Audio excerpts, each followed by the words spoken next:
வாஞ்சா கல்பத்தர்பச்ய கிருபா சிந்துப்பியவச்ச பதிதானாம் பாவனேபியோ வைஷ்ணவேபியோ நமோ நமக. ஓம் அஜ்ஞானதிமிராந்தஸ்ய ஞானாஞ்சன சலாகயா சக்ஷுரோன்மீலிதம் ஏன தஸ்மை ஸ்ரீ குருவே நமக. ஓம் நமோ பகவதே வாசுதேவாய. வசுதேவசுதம் தேவம் கம்சசானூரமர்தனம் தேவகி பரமானந்தம் கிருஷ்ணம் வந்தே ஜகத்குரும். காத்யாயினி மகாமாயே மகாயோகினி அதீஸ்வரி நந்தகோப சுதம் தேவி பதிந்தே குருதே நமக. பகவத்கீதை 4வது அத்தியாயத்துல 34வது ஸ்லோகம். ஆத்ம ஞானத்தை தத்துவம் அறிந்த ஞானிகள் உனக்கு உபதேசம் செய்வார்கள். நீ அவர்களை சாஷ்டாங்கமாக நமஸ்காரம் செய்தும் அடிக்கடி கேள்விகளை கேட்டும் அவர்களுக்கு சேவை செய்தும் ஆத்ம ஞானத்தை பற்றி அறிவாயாக. இவ்வளவு நேரம் பகவான் சொல்லிட்டு இருந்தார். ஆரம்பத்துல குருட்சேத்திரத்துல அந்த ஸ்தலத்துல வந்து இறங்கின உடனேயே அந்த ஸ்தலத்துக்கு வந்திருக்கிற எல்லாரையோடையும் அணிவகுப்பு படைகளை அறிமுகம் செஞ்சுக்கிறது ஒரு வகையான ஒரு முறை, ஒரு மரபு. யாரெல்லாம் சண்டைக்கு வந்திருக்கிறாங்க, எத்தனை பேர், எதிரிகள் எவ்வளவு பேர், அவங்களுடைய படைகளுடைய கணிப்பு அளவு என்ன, நம்ம படையோட அளவு என்ன அப்படிங்கிறதெல்லாம் தெரிஞ்சுக்கிறது. அந்த படையுடைய அளவு எண்ணிக்கை அதிகமாக இருந்தாலும் அவங்களுடைய ஆற்றல் எந்த அளவுக்கு, எப்படிப்பட்ட ஆற்றல் உள்ளவர்கள் அங்கே இருக்கிறாங்க, நம்ம கிட்ட எப்படிப்பட்ட ஆற்றல் உள்ளவங்க இருக்கிறாங்கன்னு பரஸ்பரம் தெரிஞ்சுக்க வேண்டியது அவசியம். போர்னாலே என்ன அர்த்தம்? ஒருத்தருக்கு ஒருத்தர் போராட வேண்டியது இருக்குது அப்படின்னாலே அது தனி ஒரு நபரும் இன்னொரு தனி நபரும் போராடுறதா இருந்தாலும் சரி, அந்த ஒரு தனி நபருடைய தலைமையின் கீழே 2 பேரோ 3 பேரோ 1000 பேரோ 1,00,000 பேரோ 2 பக்கத்துலேயும் சேர்ந்து இருந்தாலுமே பொது விதி இதுதான். அங்கே எவ்வளோ பேர் இருக்கிறாங்க, எத்தனை வகையான ஆயுதம் இருக்குது, இங்கே எவ்வளோ பேர் இருக்காங்க, எத்தனை விதமான ஆயுதம் இருக்குது. இந்த முறைப்படி எத்தனை ஆற்றல் உள்ளவர்கள் இருக்கிறாங்க அப்படிங்கிறதையும் தெரிஞ்சுக்கிறது. ஆற்றல் உள்ளவங்க இருக்கலாம், அவங்க நம்ம மேல முழுமையான பகை இருக்கணும், அப்பதான் அவங்க நம்மளை முழுமையா தாக்குவாங்க. எதிராளிகளோட பகைய நாமளும் புரிஞ்சு இருந்தா தான் நம்மளை காப்பாத்திக்குவோம், அவங்கள திருப்பி தாக்கவும் செய்வோம். அவங்க எவ்வளவு ஆற்றல் உள்ளவர்களா இருந்தாலும் அவங்களுக்கு நம்ம மேல பகைக்கு காரணமே இல்லை, ஆனா கடமையா தான் வந்திருக்கிறாங்கன்னா அவங்க முழு சக்தியை பிரயோகிக்க மாட்டாங்க, முடியாது, முழு சக்தியை பிரயோகிக்க முடியாது. ஏன்னா ஆசிரியர் மாணவனை கண்டிக்கிறது அடிக்கிறதுக்கும், ஒரு காவலர் அந்த குற்றவாளியை அடிக்கிறதுக்கும், திருடன்னு கருதப்பட்டாலும் கூட அவனை குற்றவாளின்னு கருதப்பட்ட உடனே சந்தேகத்தின் பேரில் அடிக்கிறதுக்கும் வித்தியாசம் இருக்குது. இவர் அடிக்கிற மாதிரி மாணவனை ஆசிரியர் அடிக்க மாட்டார். அதே மாதிரி அப்பா அடிக்கிற மாதிரி அம்மா அடிக்க மாட்டா, அம்மா அடிக்கிற மாதிரி அப்பா அடிக்க மாட்டார். அதே மாதிரி கடவுள் அடிக்கிற மாதிரி எவனும் அடிக்க மாட்டான். ஏன்னா மற்றவர்கள் மிருகங்களோ மனிதர்களோ ஒருத்தர் தாக்கினால் பாதுகாப்புக்கோ திரும்ப மறுபடி அந்த தாக்கப்பட்டவர்களை முழுமையா புத்தம் புதுசா பராமரிக்கிறதுக்கோ வாய்ப்பே கிடையாது. ஆனா கடவுள் அடிச்சா பாதுகாப்பும் உண்டு, பழையபடி மெருகேற்றுற மாதிரி புத்தம் புதிதாக அவர் வாழ்க்கையை தொடங்கி வைக்கவும் முடியும் அவரால். அவருடைய அடி அப்படி இருக்கும். அதனால கடவுள்கிட்ட அடி வாங்கலாம், அதுக்காக என்ன வேணாலும் கடவுள்கிட்ட தப்பு பண்ணிட்டு அடி வாங்கிக்குவோம்னு நினைச்ச கூடாது. நல்லவங்க கிட்ட அடி வாங்கினா பரவாயில்ல தான், தெய்வத்துக்கிட்ட அடி வாங்கினா பரவாயில்ல தான், அது நல்லதுதான் கூட. அதுக்காக அடி வாங்குற மாதிரியே நடந்துக்குவோம் அதனால என்ன அப்படின்னு நினைச்சிட முடியாது, பயப்படணும்ல. அந்த மாதிரி அவங்க போர்க்களத்துக்கு வந்த உடனே படைய கணிக்க ஆரம்பிச்ச உடனே அர்ஜுனனுக்கு அவங்க எல்லாம் இந்த மாதிரி நம்ம கிட்ட நேரடியான பகை இருக்க வாய்ப்பு இல்லை. பீஷ்மராகட்டும், துரோணராகட்டும், துரியோதனனுக்கு வேண்டியவர்களா வந்திருக்கிறாங்களே தவிர அவங்களுக்கு நான் வேண்டாதவங்க கிடையாது, கடமையா தான் வந்திருக்கிறாங்கன்னு இவனுக்கு தெரிஞ்சு. அப்படித்தான் இவன் நம்பினான். தன்னுடைய உறவினர்கள், தன்னுடைய வணக்கத்துக்குரியவர்கள், தன்னுடைய மூத்தவர்கள், முன்னோர்கள், வணக்கத்துக்குரியவங்க, அவங்க கிட்ட நம்ம கத்துக்கிட்டோம், நன்றி பாராட்ட வேண்டியது நமது கடமை. இதே மாதிரி தானே அவங்களுக்கும் அந்த உணர்வு இருக்கும். எதுக்கு அவங்க நம்மளை தாக்குற மாதிரி வாய்ப்பை நாமளே ஏன் தேவையில்லாம உருவாக்கணும்?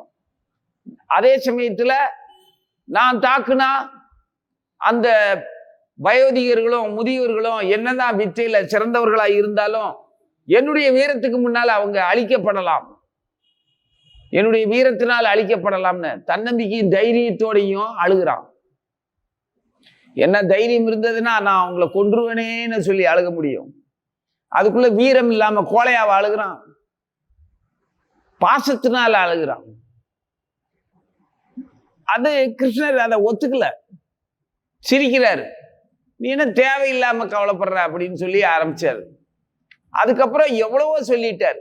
மனித வாழ்க்கையினுடைய தன்மை என்ன, கர்மா என்ன, எந்த செயல் எந்த மாதிரியான விளைவுகளை தரும், தர்ம சக்கரத்தின் படி இந்த வாழ்வு சக்கரம் அந்த தொன்று தொட்டு வந்த அந்த கால சக்கரத்தின் கீழே யாகம் யஜ்யம், மேகத்தினால் மழை, மழையினால் தானியம், தானியத்தினால யாகம். மனிதன் இந்த சுற்று சக்கரத்தை கடைபிடிக்க வேண்டியதுடைய அவசியம். தேவர்கள்ட்ட வாங்கி தேவர்களுக்கே கொடுக்காம தெரியாம எடுத்து அனுபவிக்கிறவன் திருடன்னு சொன்னாரு. எல்லா வகையமும் அளந்து கொடுத்தாரு. இப்ப சொல்றாரு, இன்னும் நீ ஞானத்தை அடையணும்னா, மோகம் இல்லாம இருக்கணும்னா என்ன செய்யணும்னு சொல்றாரு. பலவிதமான வேள்விகளை பற்றியும் சொன்னாரு. எல்லா வகையான யஜ்யங்கள் எந்த மாதிரி எல்லாம் நடக்கும். யஜ்யத்தை புரியாத மனிதன் எவனா இருந்தாலும் அவன் இந்த உலகத்திலோ பர உலகத்திலேயோ மகிழ்ச்சியை அடைய மாட்டான், மன அமைதியை அடைய மாட்டான், மனித வாழ்வு வெற்றி பெறாதுன்னு சொன்னார். இங்கேயே அவன் வெற்றி பெறல அப்படின்னா அப்புறம் பரலோகத்துல எப்படி வெற்றி பெறுவான்? இங்கே ஜட உலகத்திலே அவனுடைய சரீரத்தை கொண்டு அவனுடைய வேள்வியை அவன் புரிஞ்சிக்கல அப்படின்னா அவனுக்கு அறிவே இல்லாம வெறும் புலன் நோக்கத்துக்கு, புலன் அறிவுக்காக மட்டுமே உடல் வாழ்க்கையை நடத்தினான்னா அதுக்கு மேலான உயர்ந்த ஒரு தெய்வீக வாழ்க்கையை அவனால எப்படி அடைய முடியும் அப்படின்னு கேட்டாரு. எல்லாத்தையும் சொல்லிட்டு இப்போ புதுசா ஒண்ணு ஆரம்பிக்கிறார். முதல்லயே சொன்னாரு, கர்ம மார்க்கம் ஞான மார்க்கம் ரெண்டையும் சொன்னாரு. இந்த கர்ம மார்க்கத்துல ஞானத்தையும் ஞானத்துல கர்மாவையும், செயலில் செயலின்மையும் செயலின்மையில் செயலையும் அப்படிங்கிற மாதிரி எடுத்து சொன்னாரு. இன்னும் சொல்லால தெரிஞ்சுக்கிறது கொஞ்சம்தான். ஏன்னா நம்மளுடைய மனோவேகம் இருக்குதே, அந்த மனோவேகம் ஒளி வேகத்தை விட அதிகமானது. மனோவேகத்துக்கு ஈடு இணை வேற எந்த வேகமும் இல்லை. காலம் அதனுடைய அளவுப்படிதான் அது இயங்கும், கூடாது குறையாது. காலத்தினுடைய வேகம் என்றும் மாறாதது. ஆனா மனோவேகத்தினுடைய வேகம் எப்ப வேணாலும் மாறும், அதிவேகமா இருக்கும்.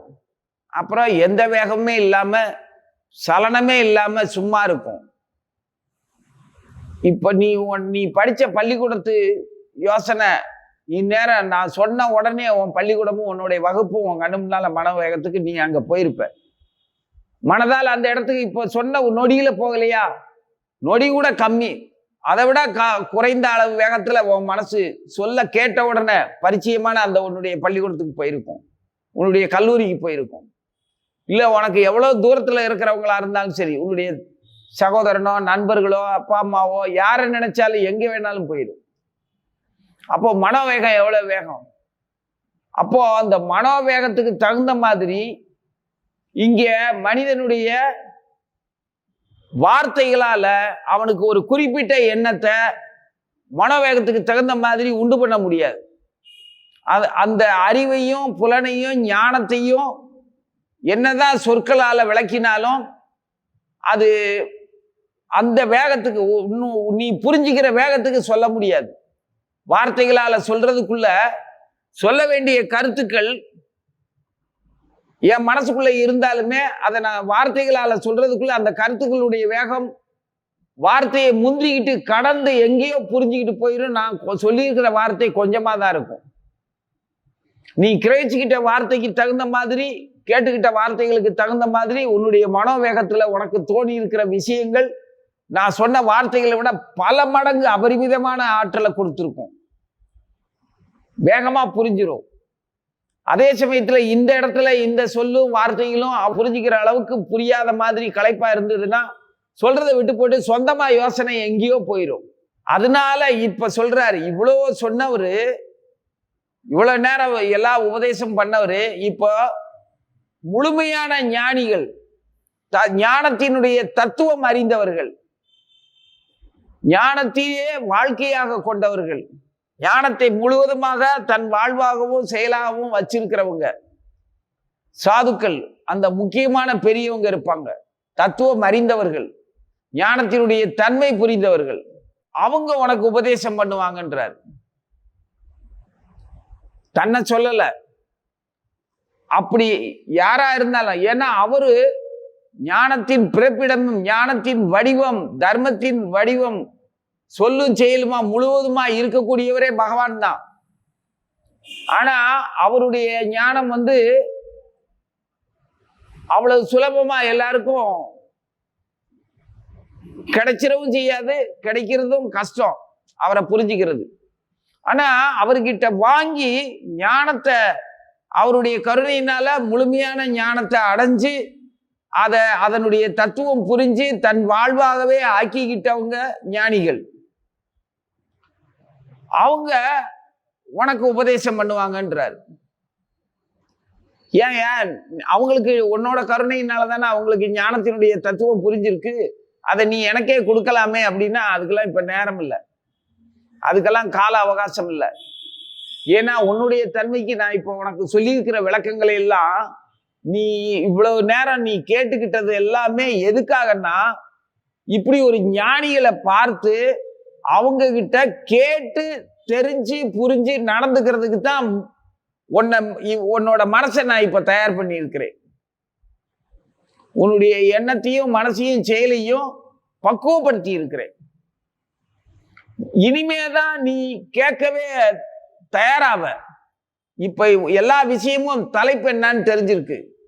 ஜீவன்னா யாரு, ஜீவனுக்கு தேவையானது என்னது, நாம ஏன் பிறந்து இறக்குறோம், வாழும் காலத்துல நம்ம என்ன செய்கிறோம், காலத்தை நம்ம எப்படி பயன்படுத்துறோம், காலம் நம்மளை நம்ம விருப்பப்படி எங்க கொண்டு போகுது, எந்த ஒரு செயலையும் அதனுடைய செயலுக்கான விளைவையும் நம்மளை எப்படி அனுபவிக்க வைக்கிறது, இத்தனையும் காலம் நடத்துதுங்கிறது நல்லாவே தெரிஞ்சிருந்தும் கூட நான் தான் செய்தேன், இது எனக்கு தான் சொந்தம், நான் இப்படிப்பட்டவன் அப்படிங்கிற அபிப்பிராயத்திலிருந்து உன்னால வெளியில வர முடியல. அகங்காரம் மமகாரம் சும்மா விடுதா? நான் எதெல்லாம் நல்லதெல்லாம் பண்றேன், நான் எதெல்லாம் படிக்கிறேன், என்னெல்லாம் செய்யறேன், தர்மம் எல்லாம் பண்றேன், எனக்கு எவ்வளவு வயசாயிருச்சு, ஒண்ணு வயசாயிருச்சுன்னு கவலைப்படுவோம், அல்லது நான் எவ்வளவு வயதுல மூத்தவன் அப்படின்னு பெருமைப்படுவோம்.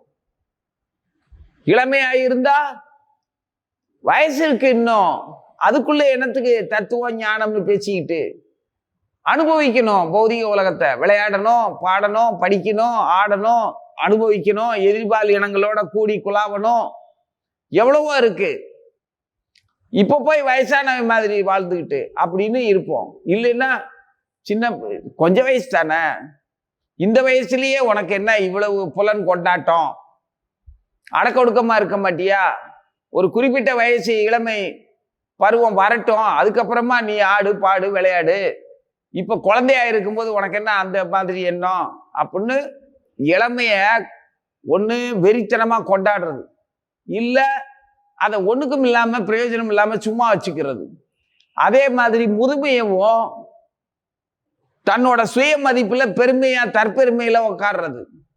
இல்லைன்னா சோர்ந்து போய் என்னால என்ன செய்ய முடியும், நானே வயசாயிருச்சு அப்படின்னு அழுகுறது. ஆக ரெண்டு பருவத்தையுமே வீணாத்தான் ஆக்குறோம். நீ அழுகவும் வேண்டாம், தற்பெருமையும் வேண்டாம். முதுமையில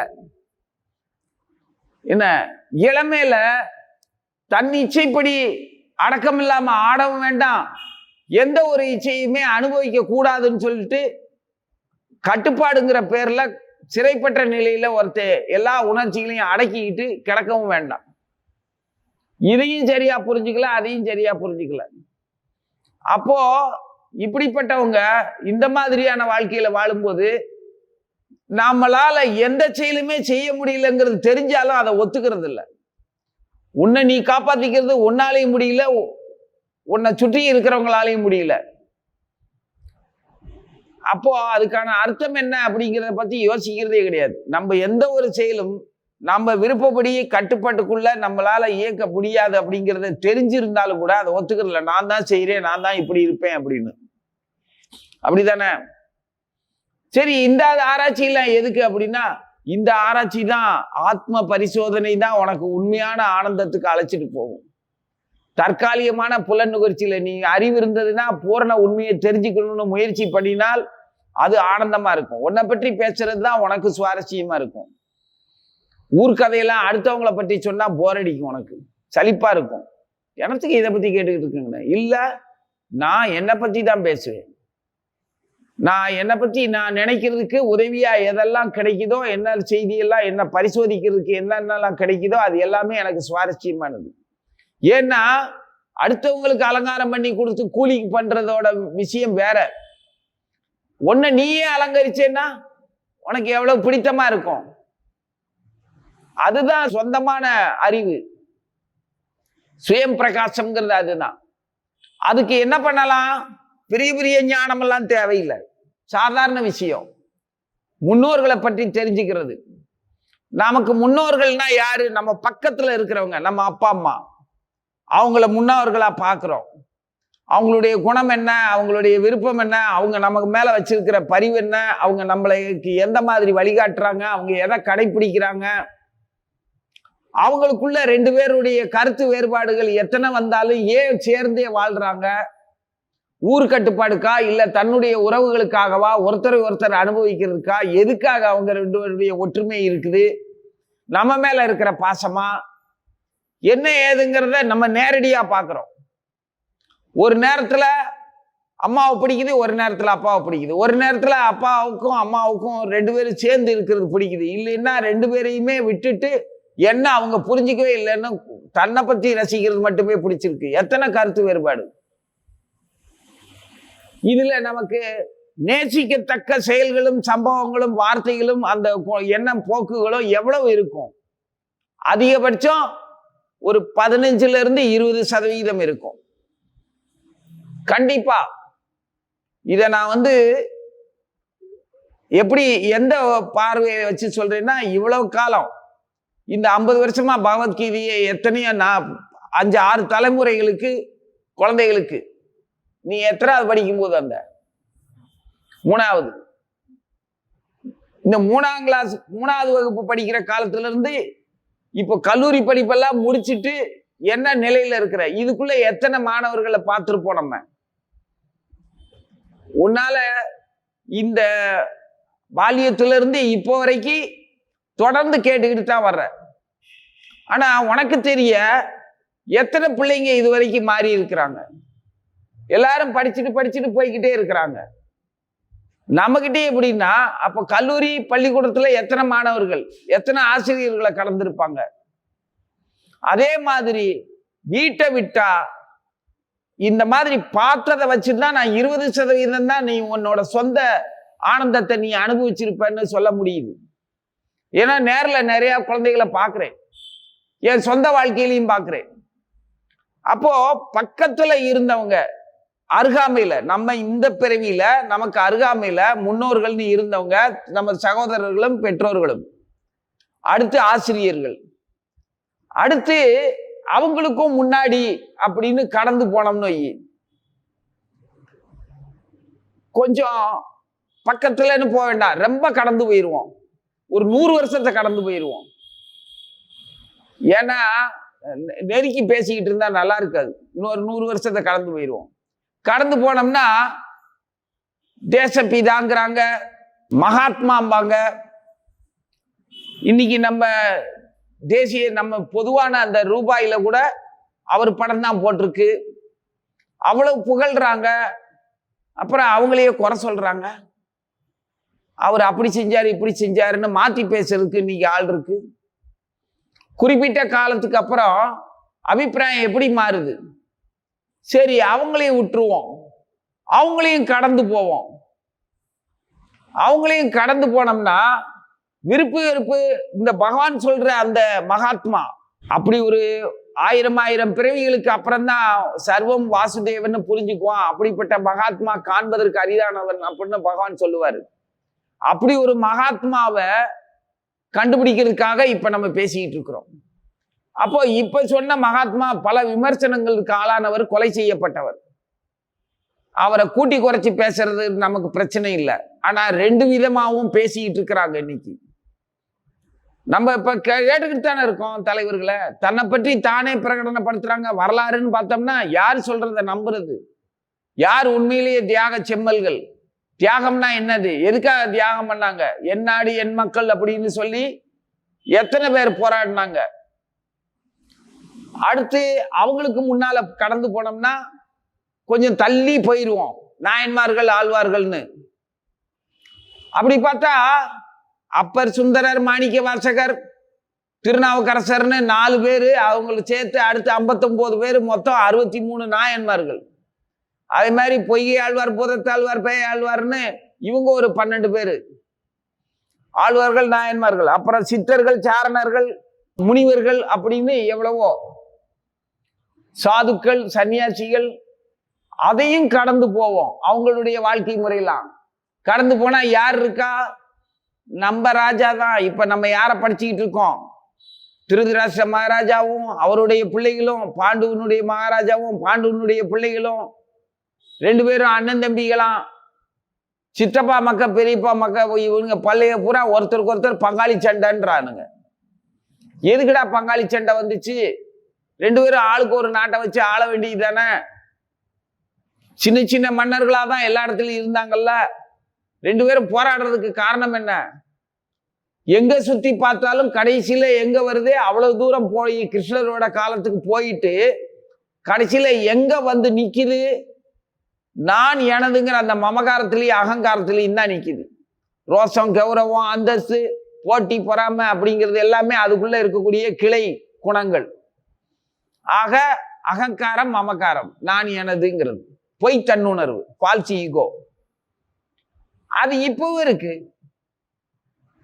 அப்போ இவ்வளவு காலத்துக்கு முன்னால போனாலும் கூட இப்ப இருக்கிற பிரச்சனை தான்.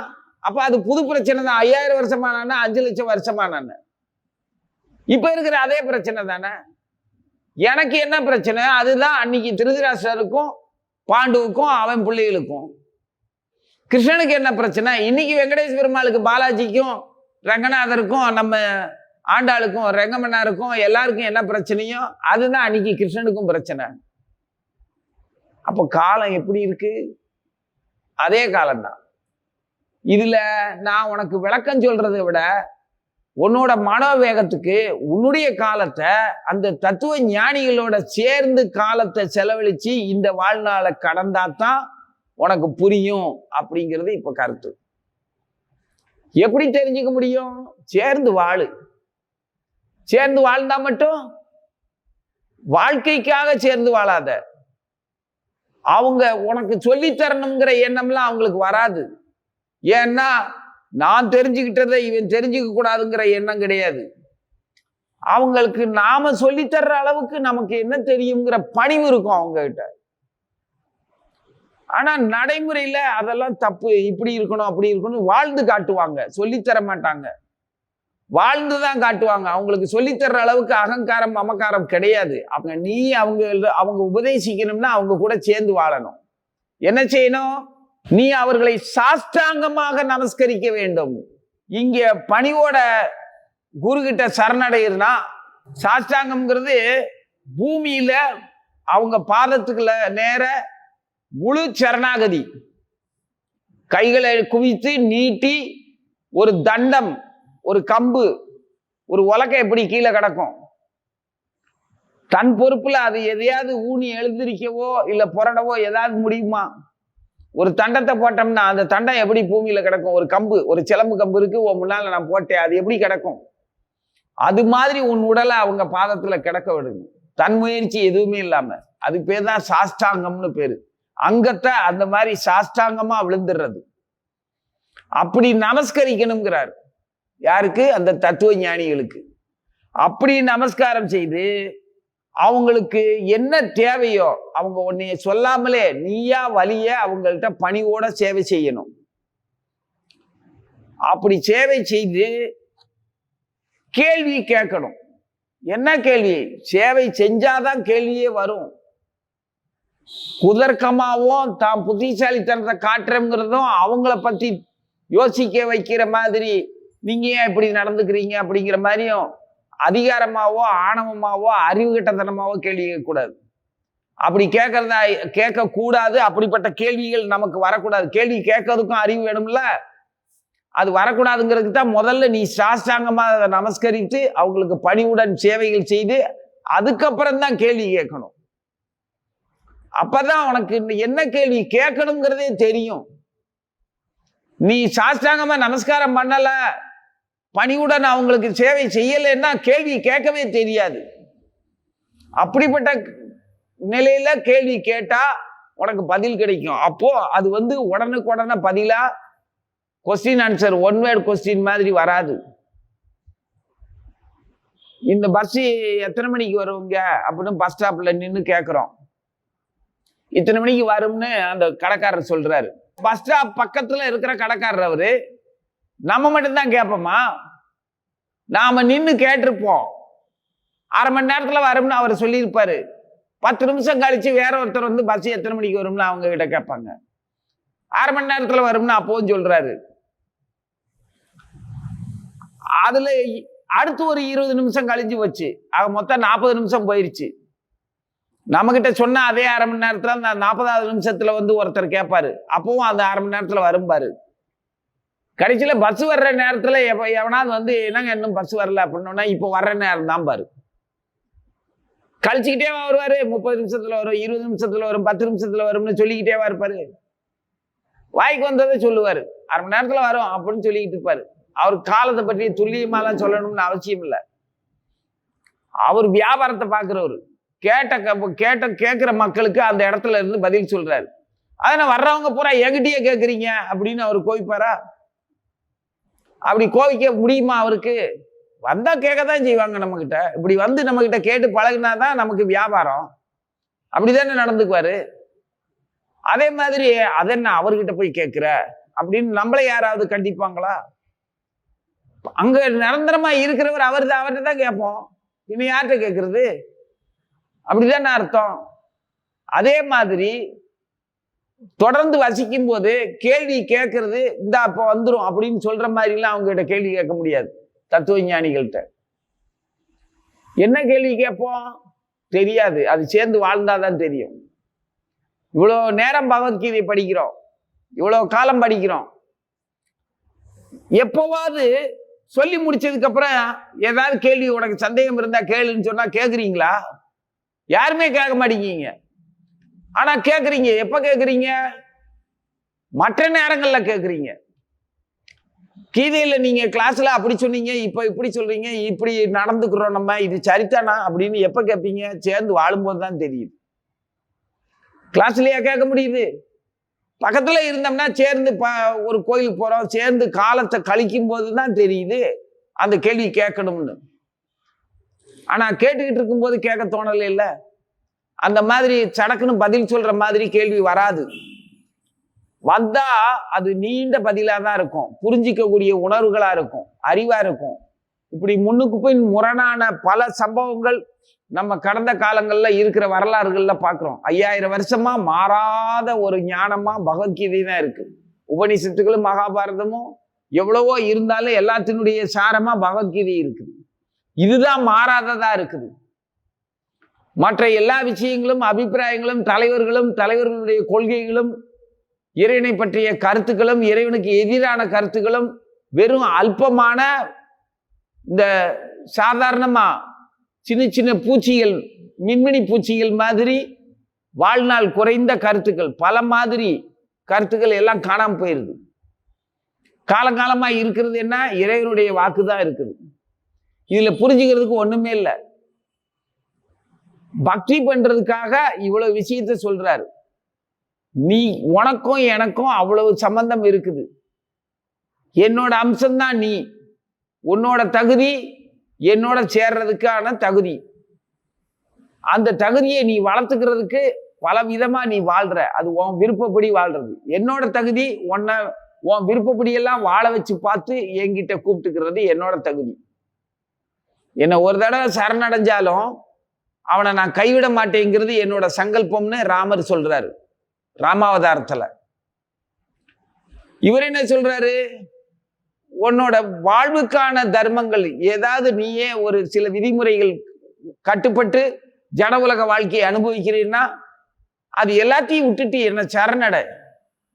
உன்னுடைய ஜட உலக வாழ்க்கையில, உடல் கொண்ட வாழ்க்கையில உன்னுடைய பாவ புண்ணியங்கள், மற்ற ஏற்றத்தாழ்வுகள், எந்த விதிமுறைகள், எந்த தர்மங்கள், எந்த அதர்மங்கள் நீ கடைபிடிச்சாலும் கடைபிடிக்கலைன்னாலும் எல்லாத்தையும் விட்டுட்டு என்ன சரணடை, நான் பார்த்துக்கிறேன் உன்னைய அப்படின்னு இவர் சொல்றாரு. கிருஷ்ணனா இப்படி சொல்றாரு, ராமனா அப்படி சொன்னாரு. ஒரு தடவை சரணடைஞ்சால் அவனை நான் கைவிட மாட்டேங்கிறது என்னோட சங்கல்பம்ன்றாரு. அவர் தனக்குத்தானே ஒரு கொள்கையை வச்சுக்கிட்டாரு ராமரா வந்திருக்கும் போது.